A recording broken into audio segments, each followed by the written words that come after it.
it will be exciting. I will skip many details, many ideas. Okay, so let's look at our problem. Initial value problem, x prime equals to f of t x. Okay, and then you have some initial value given. Okay, so all these numerical methods are time iteration. So meaning at step tk, I want to find a way of finding a solution at tk plus 1. So we'll be very focused just on that little time step interval. Okay, so let's consider uniform grid. It doesn't have to be uniform, but it makes the introduction to this topic easier. So let's consider uniform grid. Tn is simply t0 plus n times h, where h does not depend on n. Okay, it's uniform. And then you know tk, then you have tk plus 1 equals to tk plus h, right? So you take a little step. So I'll be considering on this interval from tk to tk plus 1. That's my focus. Okay, so I want to see how I can make that step and move forward. So first thing I will do is take my ODE. I will integrate it in time. Integrate my ODE over this time interval. So this interval tk to tk plus 1. Okay, so I'm going to write out. So what do I have here will be integral from tk to tk plus 1 of x prime as a function of t dt equals to integral from tk plus 1. Okay, later on I change k into n, but it's okay. It's the same thing. F t x is a function of t, my unknown dt. Is that right? I did nothing, just put an integral on both sides. Okay? So now look at the left-hand side. I'm integrating the derivative of something. What does that equal to? If you integrate the derivative from this to that, what is that integral? Fundamental theory of calculus? X tk plus 1 minus the end value of this subtract, right? So this will give me x at tk plus 1 in principle minus x at tk, and then the right hand side. So how about I move this to the right hand side? I write this equals to that plus the integral. Just going to copy.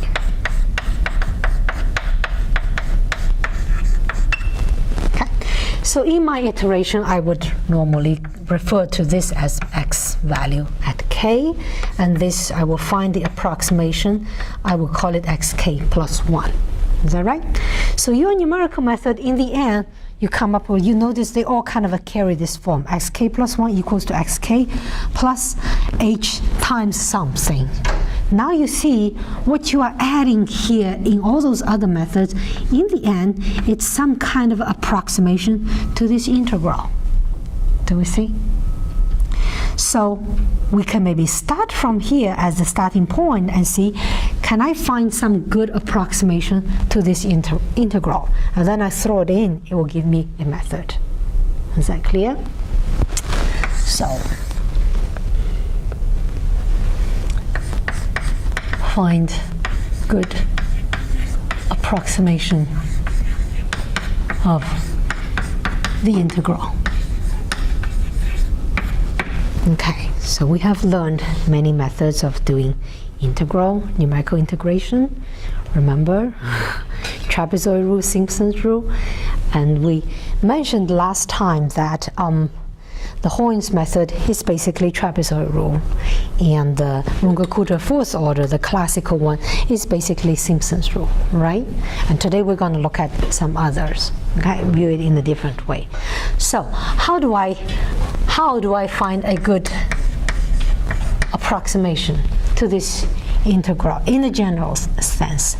So what do I have here is a function f, which is just the right-hand side. But then you want to think this as a function of t, because x in the end depends on t.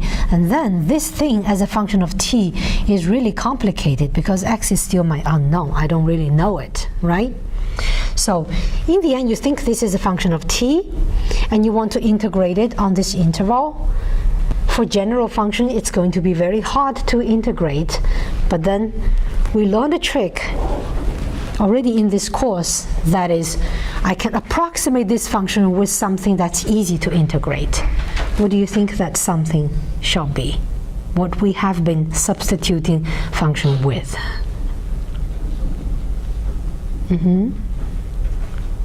What's chapter 1? Polynomials, isn't it? If we can approximate this f by polynomials, we know how to integrate. That's chapter 1. That's where we started this course. Do we all remember that? The Newton's form, the Lagrange form, blah, blah, blah. I trust we all know. Okay, so this is the idea. Approximate f. Now I think it as a function of t, okay? With polynomials. Okay, so let's see how we can realize this wonderful idea, light bulbs. So some details are never easy. So you have this idea of doing it with polynomial, but how do you do it? There are many different ways, and they become very different methods at the end. Okay, so let's see I have some data. So I am at time step n. Okay, so given at Tn, I already computed n steps. I have the past with me. So at Tn, so let's say I'm going to use some data. I'm going to use k plus 1 points from the past. I'll be using Tn minus 1, all the way to Tn minus k. So I remember my result all the way to time Tn. So which means I have the following data. I could have Tn, and I could have evaluated it on f at that point, Fn, right? Tn minus 1, Fn minus 1, all the way to Tn minus k, Fn minus k. So I used the shorthand. Let me specify. I wrote f with an index k to mean this is a function value of f at tk xk. I just write it fk, it's shorter. Is that okay? So all these I already know because I'm already here at Tn. How can I use this to predict the future at Tn plus 1? Okay. So the idea is now I have k plus 1 points. Is that right? I'm going to use these points and I'm going to interpolate it with a polynomial. And we're going to use this polynomial as an approximation to the f. Is that okay? So interpolate data, the data set, with a polynomial p at degree k. It will be a function of t. Is that okay? So this is interpolating actually. The interpolation is actually on the interval. Which interval is it on? It's on the interval Tn minus k to Tn. That's where you're interpolating. Okay. And then I will use this, use pk of t as approximation to f at Tn plus 1 in the future. Okay, so pay attention. This here is actually outside that interval. Okay? So we interpolate it using the points on this interval, and we use this to predict something that's outside, and this is called extrapolation. Okay, so that step is extrapolation. So I just catch your attention here. So Tn is outside this interval where you are interpolating. Okay, so So that's why this is called extrapolation.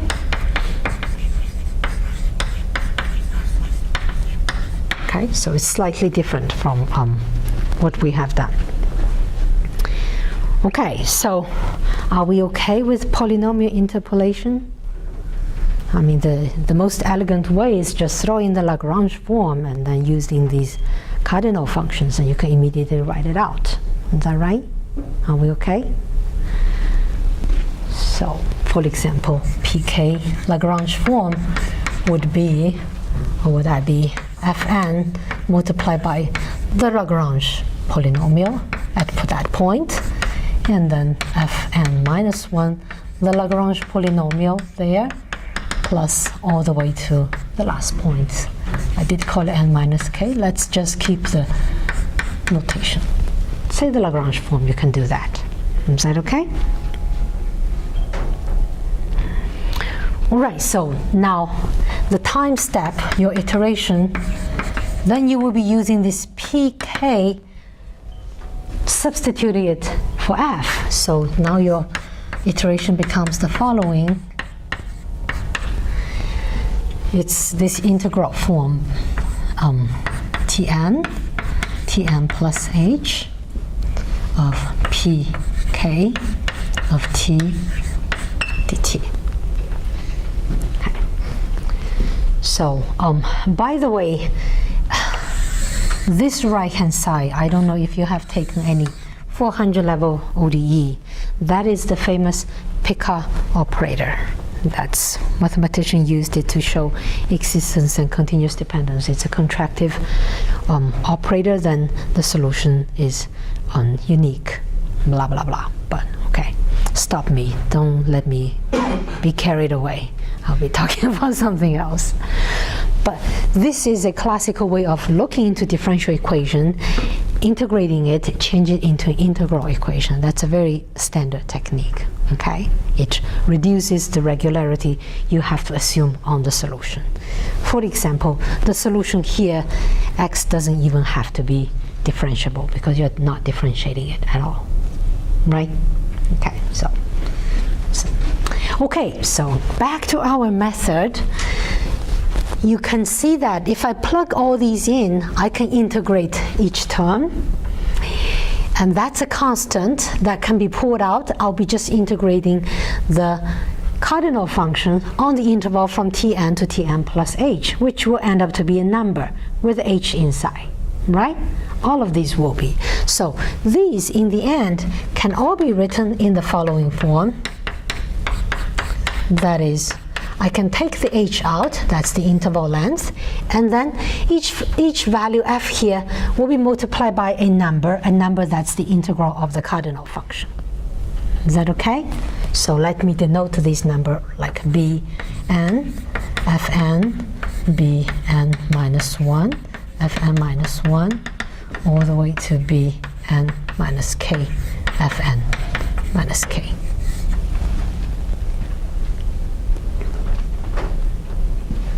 Is that okay? These b's are constant. They are the integral of the cardinal function. So, yeah.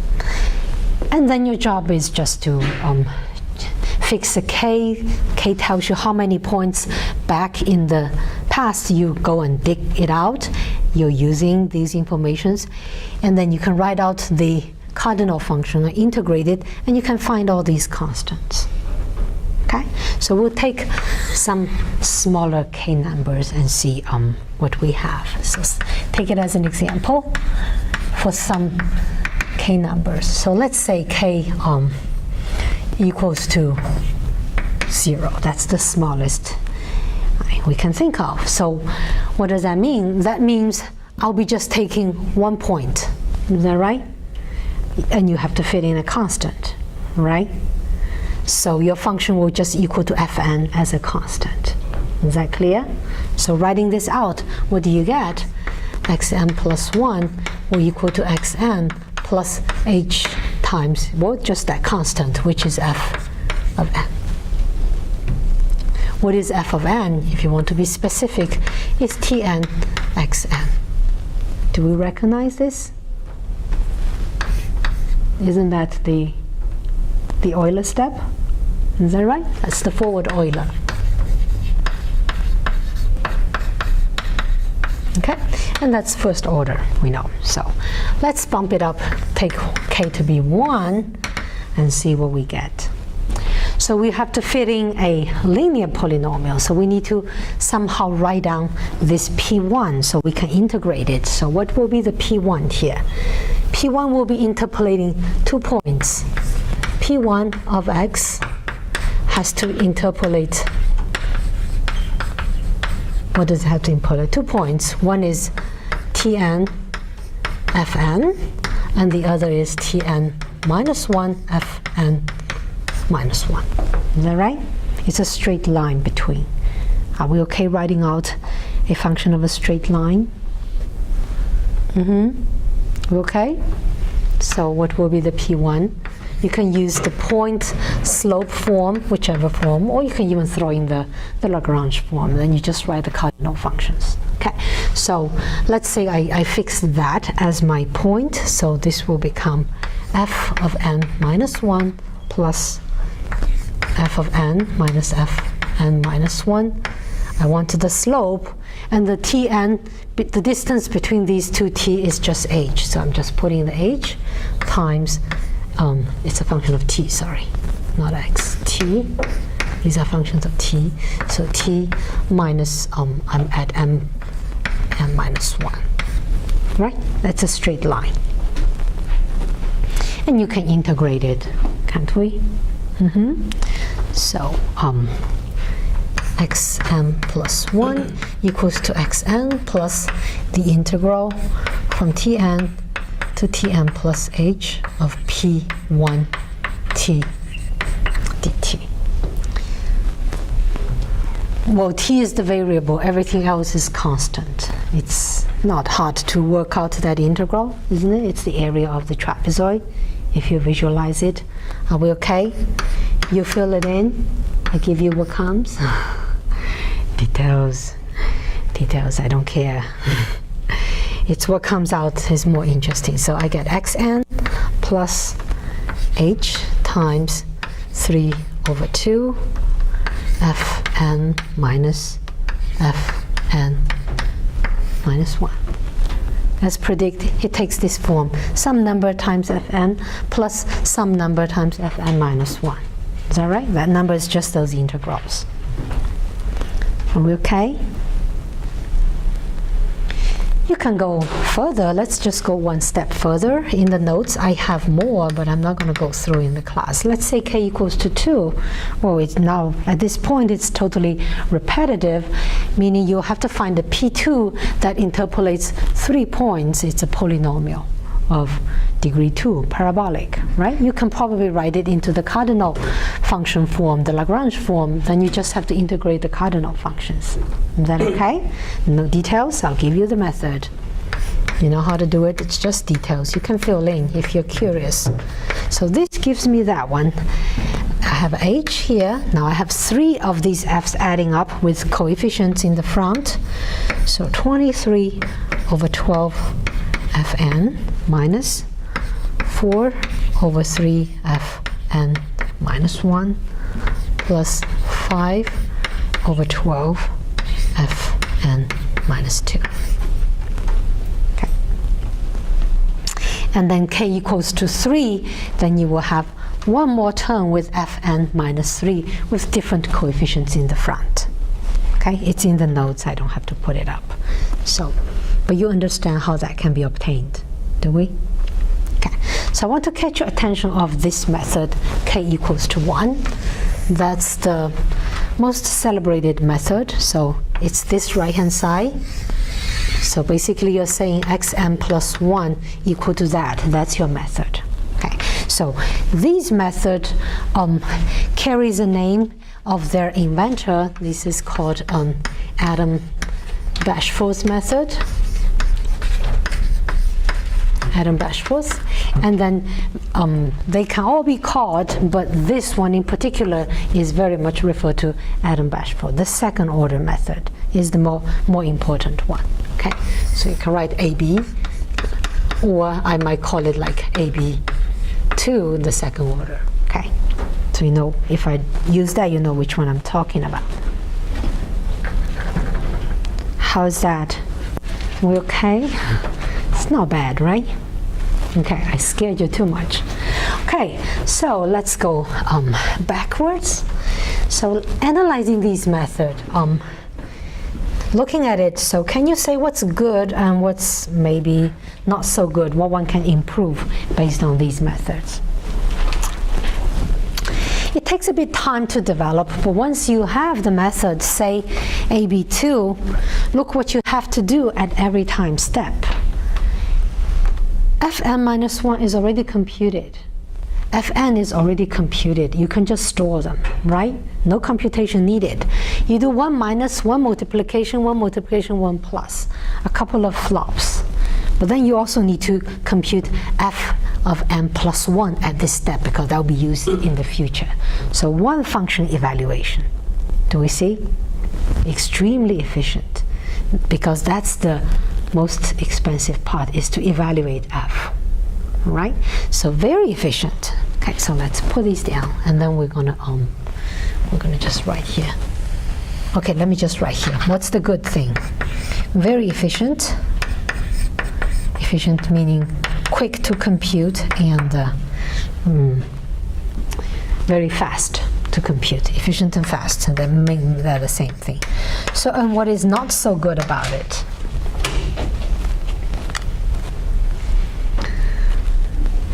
So we made an observation here.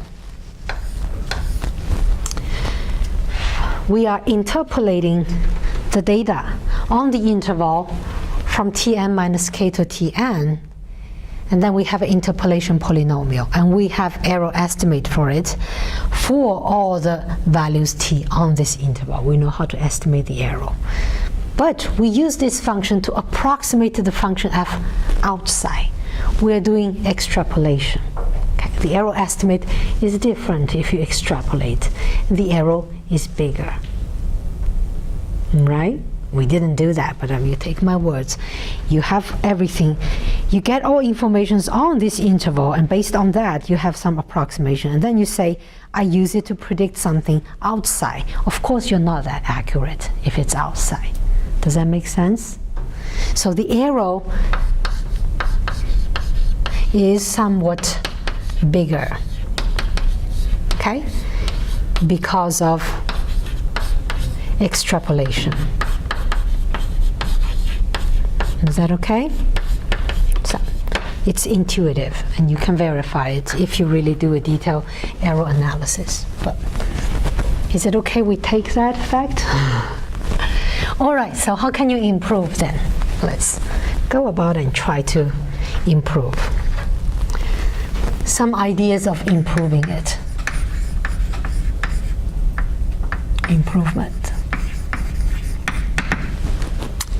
So in the sense that we want to be more accurate, we want to reduce the error a little bit. Okay. So the error is caused by the fact that I extrapolate. And the advantages of doing this extrapolation is, in the end, it results in a very efficient code.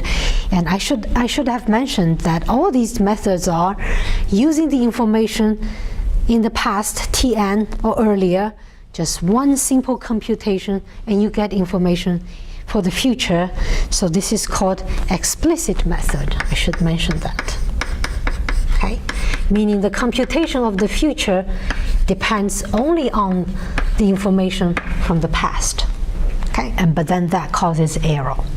So if you want to improve on that, and then you will have to take the future into consideration when you try to approximate this f with polynomial. Does that make sense? If I take the future into consideration, I also interpolate the future, which I don't know, but assuming if I know, I would interpolate it, then I should be more accurate. Okay, so that's just that idea. So let me give the idea. This, in the end, leads to implicit method. You will see why I call implicit once the method is being written out. And then the main idea is the following. You have to include the point Tn plus 1, Fn plus 1 in the interpolation. Then you are much more accurate.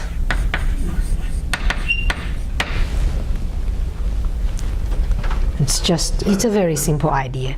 So what will we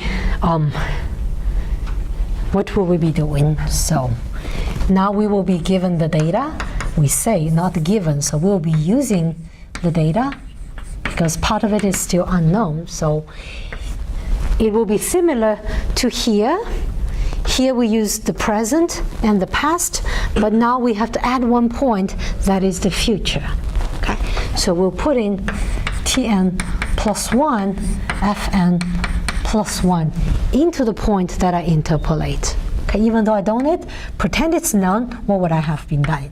Okay, so Tn, Fn all the way, and let's say I go back k step in the past. Is that okay? And then you carry out your computation. So you can, now I have k plus 2. So I can interpolate with a polynomial of degree k plus 1. Let's call it pk plus 1. Okay? And then I do my iteration. Xn plus 1 equals to xn plus Tn plus h of pk plus 1 t dt. It's the same thing. You can throw in the Lagrange form and write out the cardinal function, and then you know in the end this can always be written as just a linear combination of the f values. So they can always be done. So it's just h times something f at m plus 1. Let me specify. That's Tm plus 1, xm plus 1. That's f of m plus 1. Multiplied by some constant. Shall we call it b? I call it m plus 1 plus, and then f at n, m at n plus all the way to the last point. Okay. Okay, let me just don't write that. You know what I mean. Okay. So looking at this iteration that's being written out now, do you see some potential trouble? Does it look a bit strange? So what is the unknown that I'm trying to find here? And where is the unknown in this equation? What am I trying to compute?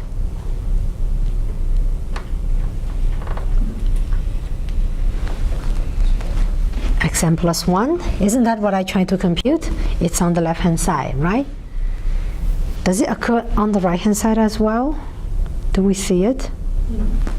Because we are using the future in my interpolation, so it appears here as well. And it appears in a function f, which is nonlinear. Is that right? Oh gosh, now what do we do? Okay, let's deal with it. So, what do we have in the end? This leads to a nonlinear equation for my unknown xn plus 1, isn't it? I can move everything to the left-hand side and write it as some function of xn plus 1 equals to 0. Can I do that? So I'm going to write it some function, capital F, of xn plus 1 equals to 0, where this is a nonlinear function. So how do you solve that? You know it, we have learned. I think it's chapter 5. It's a British scientist, first name Isaac. Am I right?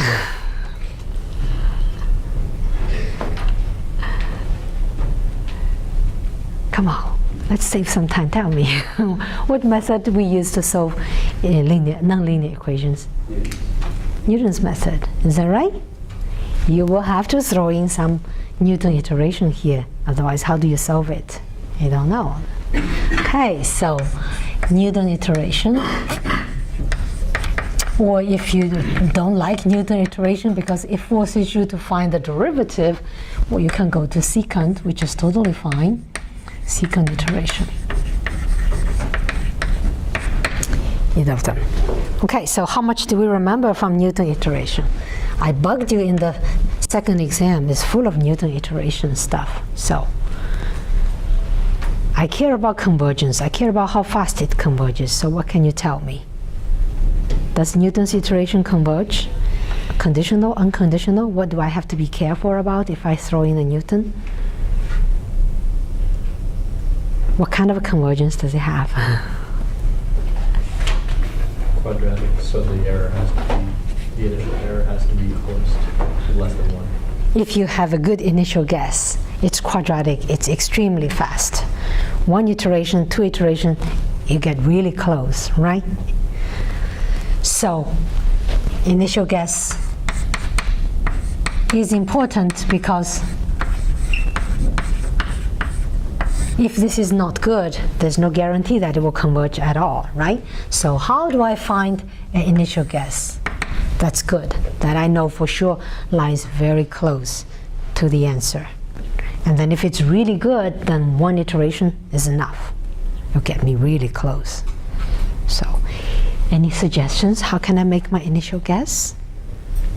This is not a random problem. It's a problem in ODE, in the iteration we know a lot about. Can you come up with a good initial guess? Any suggestion? It's on the board.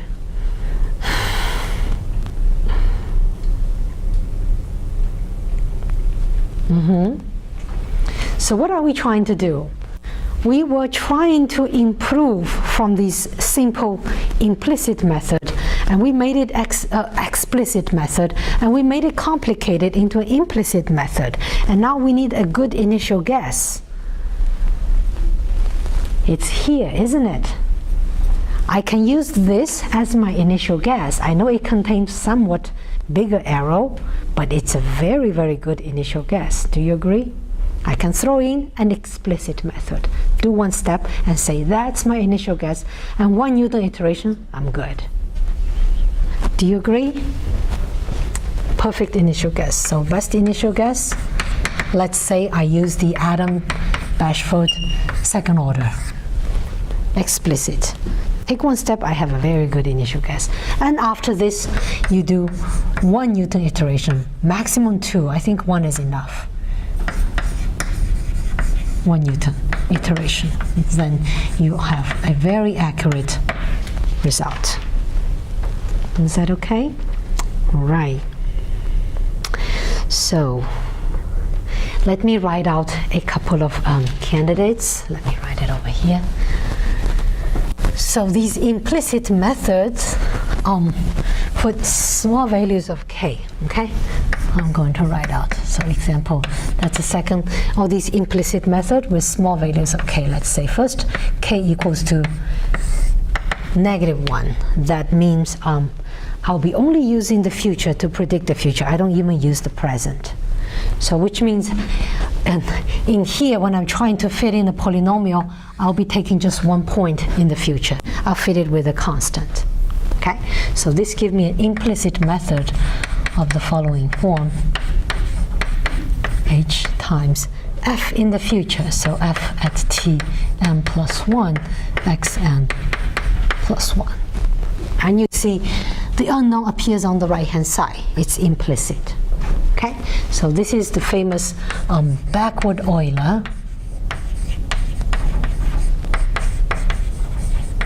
Okay?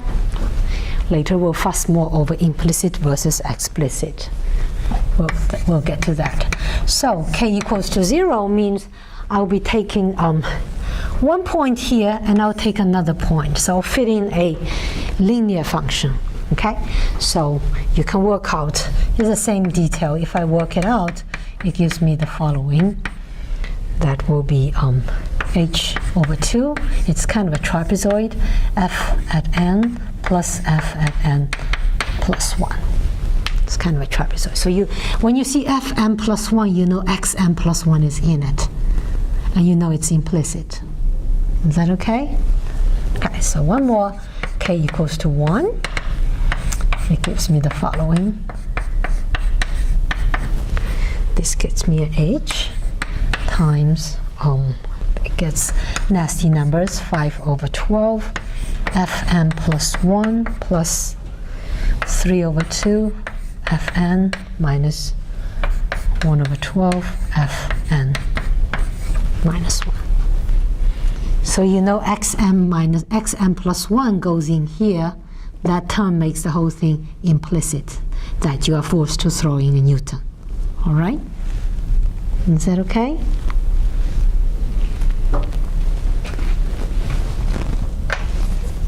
Any questions?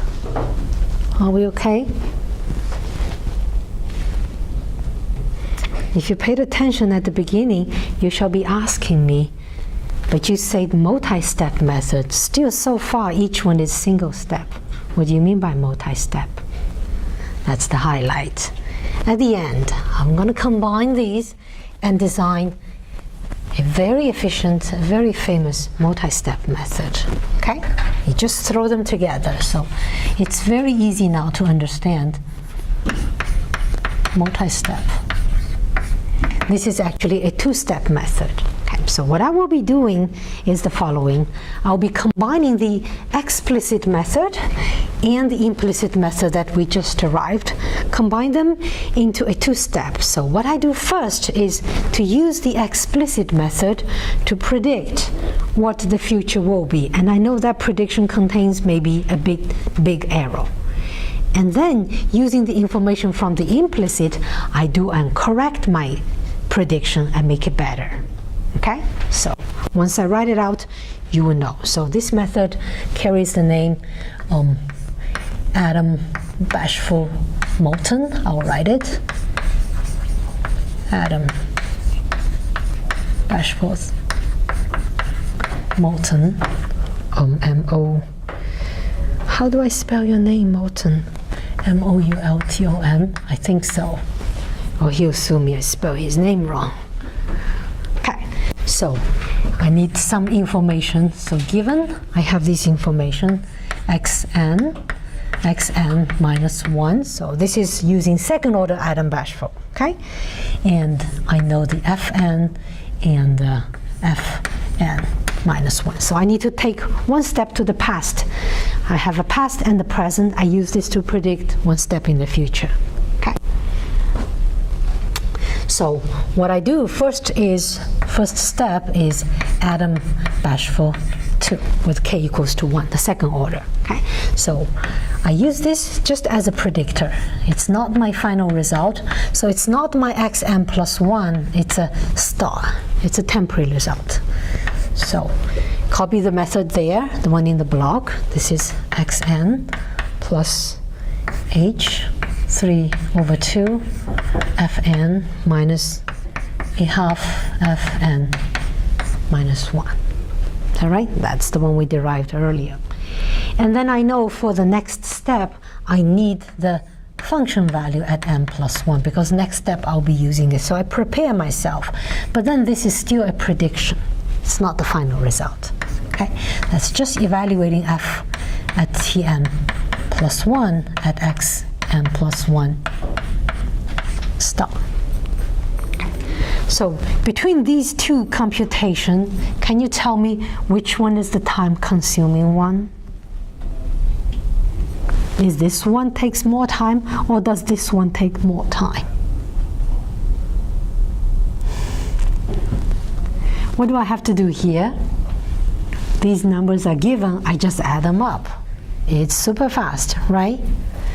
But to compute this, I need to evaluate this f. If f has a sign in it, it's computed as a sum of maybe 100 terms, right? That is the time-consuming step, right? Okay. So this is the so-called predictor step. So I use this to predict the future. And now I'm going to make it even better, because I have some implicit method here. I'm going to use this implicit method to make it better. Okay, so xn plus 1, I combine it with the second order method there. becomes xn plus h over 2. That's just like one step of Newton, kind of, not really. Okay, I use this, but where fm plus 1, I will be using my prediction using it. So I make the whole thing actually explicit. Okay, and then I need to compute the f at n plus 1, f tn plus 1, xn plus 1. So again, the first step here, that computation of xn plus 1 is very fast. It doesn't involve any heavy computation. It's this function evaluation here. That's the time-consuming part. Okay? So this is called the corrector. Okay. So first I make some prediction, and then I go there and I make my prediction more accurate to make corrections. And then that's my final result, taking 2 steps. How's that? That's so far the most uncomplicated step we have taken, right? To compute from tk to tk plus 1. So looking at this method, you know, in order to start this iteration, you need to have 2 initial data, isn't it? You need x0, f0, x1, f1, then you can compute at 2, and then go to 3 and go to 4. Is that clear? So how do you generate the initial data for it? Let me say a few words on that, because there's a homework problem on it. So you see you need 2 initial, starting step, 2 initial data. Not 2 initial data, but 2 initial values, 2 initial points. So from your problem, you already have, so from the ODE initial value problem, you already have t0, x0. This is given. Is that right? But I need also one more. I need t1, x1. So in particular, I need to find an x1 for it. Any suggestion?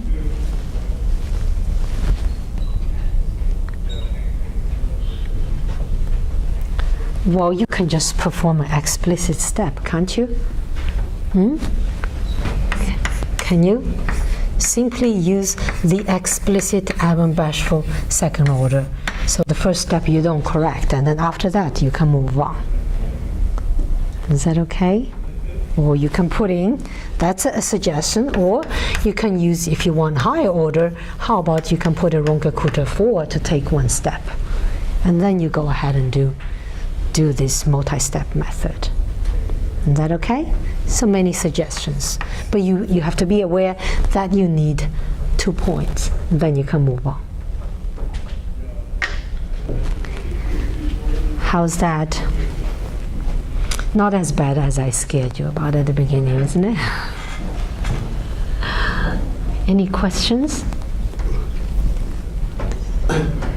Now, if you look at the notes, what comes next, chapter 9.6 is actually a very detailed case study of one ODE solved by many different methods, Runge-Kutta, Euler, Hoyen, Runge-Kutta 4, Runge-Kutta 5, where I provided all the source MATLAB code. Okay, so make sure you take a look at that before you do your homework. Is that okay? So you can see how the codes are looking like that. Okay, and then next class we'll start with by looking at some simulations, and then we'll move on to what will come next. Move on to systems. Okay, we'll not go very far in systems.